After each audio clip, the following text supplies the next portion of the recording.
끌어당김의 법칙을 시도해도 실현되지 않은 경험이 많으실 겁니다. 그렉 브레이드는 끌어당김의 법칙이 실현되지 않은 이유는 이 세계가 만들어지고 움직이는 원리를 알지 못한 채 무작정 노력만 했기 때문이라고 합니다. 이번 영상에서는 우리의 꿈을 현실화하기 위해서 늘 대기 상태에 있는 우주 에너지망과 원리, 그리고 그곳에서 내가 원하는 미래를 끌어당기려면 어떻게 해야 하는지 살펴보도록 하겠습니다. 양자역학의 아버지인 막스 플랑크는 이렇게 말했습니다. 모든 물질은 어떤 힘에 기대어서만 발생하고 또 존재한다. 이런 힘의 바탕에는 의식적이고 지적인 마음이 분명히 존재한다. 이 마음이 곧 모든 물질의 매트릭스이다. 막스 플랑크는 이를 통해서 우주의 만물을 잇는 에너지장을 매트릭스로 묘사했습니다. 그렇다면 정말 우리 모두는 양자장이라고 불리는 보이지 않는 에너지장으로 연결되어 있을까요? 우선 양자장이 무엇인지 우리 우주의 원리에 대해서 알아보아야 합니다. 원자를 가장 작은 단위로 쪼개어보면 오직 진동과 에너지만 존재합니다. 사람이나 동물, 휴대폰이나 가구 등 우주의 모든 물질은 같은 물질로 구성되어 있다는 의미죠. 이런 양자라는 극소세계에서는 기존 물리학과는 다른 매우 기이한 움직임들이 보이는데요. 그 중에 하나는 관찰자의 관점에 따라서 물질이 파동이 되기도 하고 입자가 되기도 했다는 겁니다. 즉, 관찰하는 사람의 에너지와 물질이 행동에 영향을 미친다는 겁니다. 어떤 것이든 자신이 바라는 미래를 상상한다면 그 현실은 이미 양자장 속에서 가능성으로 존재하고 있으면서 당신에게 관찰되기만을 기다리고 있는 겁니다. 이 가능성 속에는 건강하고 부유한 행복한 현실도 들어있고 그렇지 않은 현실도 들어있습니다. 보이지 않는 우리의 의식이 현재를 창조하는 창조자라는 의미입니다. 이는 우리로 하여금 우리 세계와 우리 자신을 새로운 시각으로 볼 기회를 제공합니다. 현실이 기계론적인 원리에 따라 작동한다는 고전 물리학 관점에서는 인간은 그 결과에 거의 영향을 끼치지 못한다는 사고방식이 확립되었었습니다. 왜냐하면 이는 현실의 모든 것은 이미 결정되어 있다는 의미이기 때문이죠. 하지만 모든 우주 물질의 기본인 양자의 세계에서는 모든 것은 주파수와 에너지로 존재하고 무한한 가능성이 겹쳐서 존재하기 때문에 인간의 의식으로 물리적 사건을 만들어낼 수 있다고 합니다. 이미 결정된 미래가 아닌 내가 원하는 미래를 위해 노력한다면 미래는 얼마든지 바꿀 수 있다는 것이죠. 그렇다면 이 넓은 우주 속 모든 물질들이 연결되어 있다는 것은 어떻게 알 수 있을까요? 1997년 고전 물리학에서는 도저히 불가능하다고 말하던 실험 결과가 나왔습니다. 우리 세계를 이루는 물질, 즉 광양자라는 빛의 입자에 관해 스위스 제네바 대학이 행한 실험입니다. 과학자들은 하나의 광양자를 똑같은 특성을 지닌 두 개의 쌍둥이 입자로 나누었습니다. 그리고 그 입자를 서로 반대 방향으로 발사했어요. 그 광섬유 끝지점에서는 쌍둥이 입자들은 동일한 두 개의 길 중 하나를 임의로 선택해 나아갈 수밖에 없습니다. 고전 물리학의 관점에서는 쌍둥이 입자들이 서로 소통할 수 있는 어떠한 방법도 없습니다. 하지만 이 실험의 결과는 매우 흥미로웠습니다. 두 입자가 이 길이든 저 길이든 선택하는 지점에 이르렀을 때 시간 차이도 없이 똑같은 선택을 했다는 겁니다. 마치 서로 연결되어 있는 것처럼 하나의 존재인 양 행동했습니다. 양자 얽힘이라 불리는 이 현상은 지금까지도 고전 물리학에서는 설명할 방법을 내놓지 못하고 있어요. 이러한 실험이 의미하는 것은 과거의 한 물질이었다면 물리적으로 아무리 떨어져 있어도 모두 보이지 않는 양자장 안에서 즉각적으로 소통한다는 겁니다. 끌어당김의 법칙에 대입해보면 내가 어떠한 감정을 보내면 이 에너지장을 통해서 그것에 맞는 현실을 던져준다고 할 수 있습니다. 앞서 말한 한 물질이었다면 물리적 거리가 아무리 떨어져 있어도 즉각적으로 소통하는 양자 얽힘에 따라 내가 부정적인 에너지를 발산하면 우주는 부정적인 현실로 즉각적으로 바뀔 수 있습니다. 이것이 가능한 이유는 인간을 포함한 우주 만물은 본래 한 물질이었기 때문이에요. 빅뱅이라 불리는 대폭발 이전엔 우주는 한 물질이었습니다. 과학자들의 계산 결과 빅뱅이 일어나기 바로 몇 분의 몇 초 전까지만 해도 우주의 전체 크기는 오늘날과 비교할 수 없을 정도로 작았습니다. 크기는 작다 못해 자그마한 공 크기로 압축되어 있었습니다. 그리고 몇 분의 몇 초 만에 대폭발이 일어나고 우리의 새 우주가 태어났습니다. 빅뱅의 폭발력이 퍼져나갈 때 이 에너지망은 우리의 인간 세계를 포함한 우주 만물의 양자적 실제로서 우주 구석구석 퍼져서 연결되어 있습니다. 빅뱅에서 나온 입자와 광량자들 역시 한때는 물리적으로 하나였으며 이를 통해 우주의 만물이 상호 연결되어 있다고 할 수 있습니다. 한때는 완두콩 크기의 우주 안에 뭉쳐져 있던 우주의 만물은 지금도 여전히 서로 연결되어 있다는 겁니다.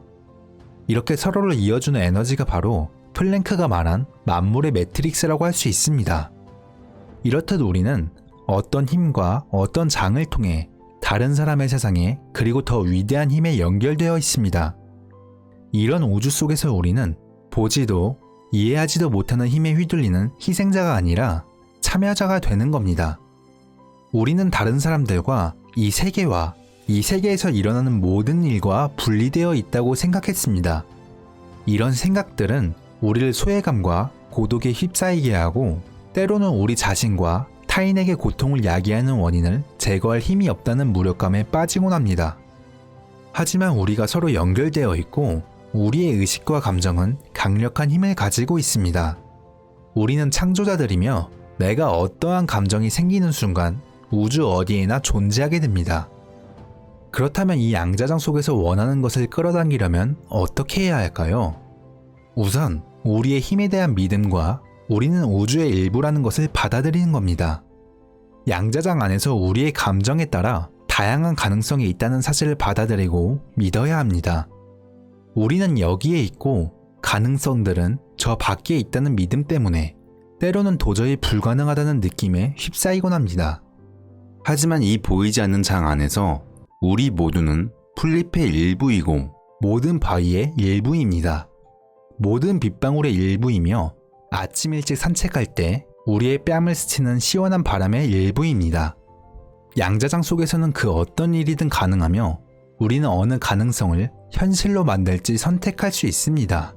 우리는 이제 어떤 현실을 창조할지 이 무한한 가능성의 장과 소통을 해야 합니다. 양자장 속에서 우리가 소통하는 방법은 양자장이 인식하는 언어를 사용하는 겁니다. 그렇다면 양자장이 인식하는 언어는 무엇일까요? 그것은 바로 인간의 감정과 느낌의 언어입니다. 우리의 감정과 느낌으로 그 가능성의 장에 에너지를 발산하는 거죠.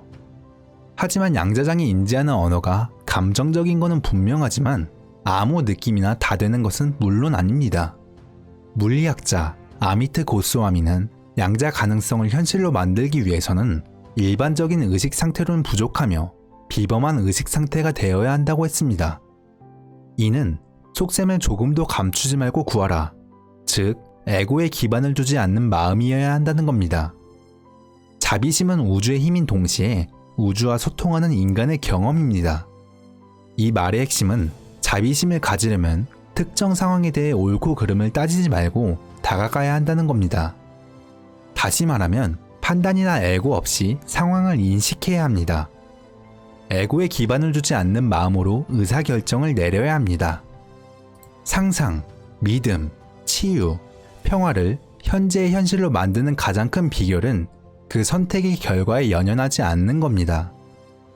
어떤 일이 일어나야 한다든가 일어나서는 안 된다는 마음을 내지 말고 기도에 임해야 합니다. 에고와 편견이 없는 느낌만이 창조로 이어질 수 있습니다. 우리는 현실을 창조하기 위해 우리가 우주의 일부임을 받아들였습니다. 에고의 마음가짐으로 소통해야 한다는 것을 알았습니다. 하지만 사랑하는 사람이 위기에 처해서 기도한다고 했을 때 평정심을 유지할 수 있는 이가 몇이나 될까요? 우리는 사랑하는 이를 위해 기도한다고 할 때 치유가 일어날 필요가 있기 때문에 기도합니다. 필요가 있다는 것은 치유가 아직 일어나지 않았다는 것을 의미합니다.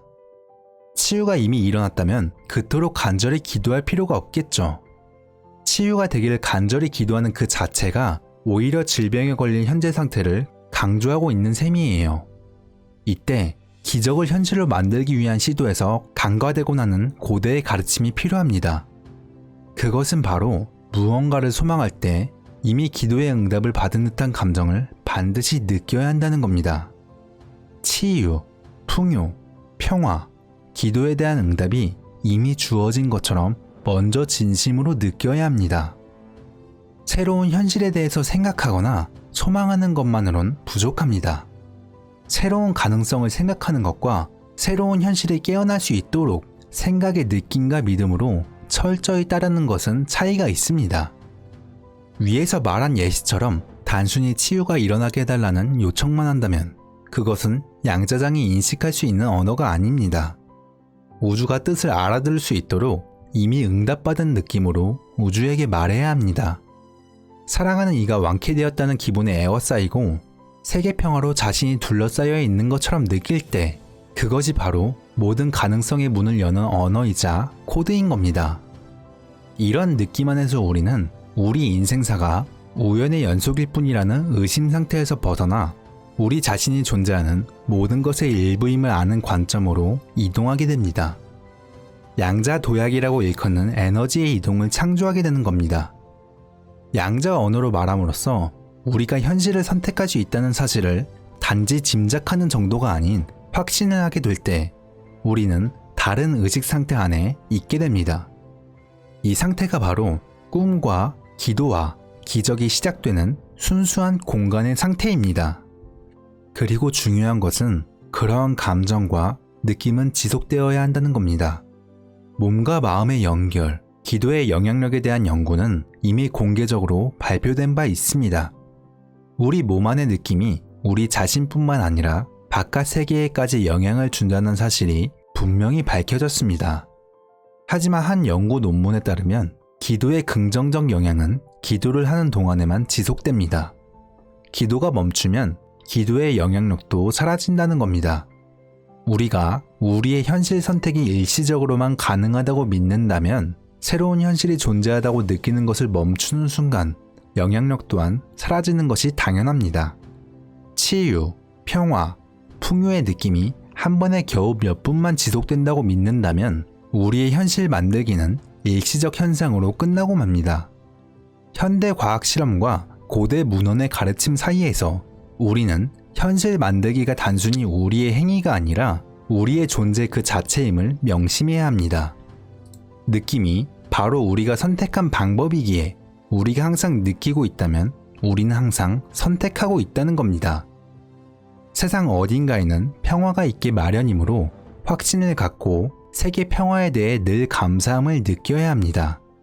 우리는 매일 어느 정도씩 치유되고 새로워지므로 나 자신과 사랑하는 이의 건강에 대해 늘 감사함을 느껴야 합니다. 사라졌던 영지주의 문헌인 도마복음서는 말합니다. 그대들이 그대들 안에 있는 것을 꽃피우면 그대들에게 있는 그것이 그대들을 구원하리라. 그대들 안에 있는 그것을 꽃피우지 못하면 그대들 안에 없는 그것이 그대들을 죽이리라. 비록 짧은 글귀이지만 이것이 의미하는 바는 아주 강력합니다. 우리의 삶과 세계를 결정하는 힘은 우리 모두가 공통적으로 가지고 있는 우리 안에 있는 능력이라는 것을 보여줍니다. 우리는 우리의 세계로서 우리가 경험하기로 선택한 것들과 삶 속에서 하나가 되어야 합니다. 지금까지 그렉 브레이든의 저서 디바인 매트릭스와 강연을 통해 끌어당긴 법칙을 현실화하기 위한 방법과 원리에 대해서 알아보았습니다. 이번 영상은 우주의 만물은 보이지 않는 에너지장을 통해 연결되어 있다는 점과 우리의 감정과 느낌으로 그 에너지장에서 소통할 수 있다는 점을 알게 되셨을 겁니다. 그리고 중요한 것은 단순한 감정이 아닌 이미 이룬 듯한 생생한 느낌만이 양자장과 대화할 수 있는 언어라는 겁니다. 이번 영상은 여기서 마치도록 하겠습니다.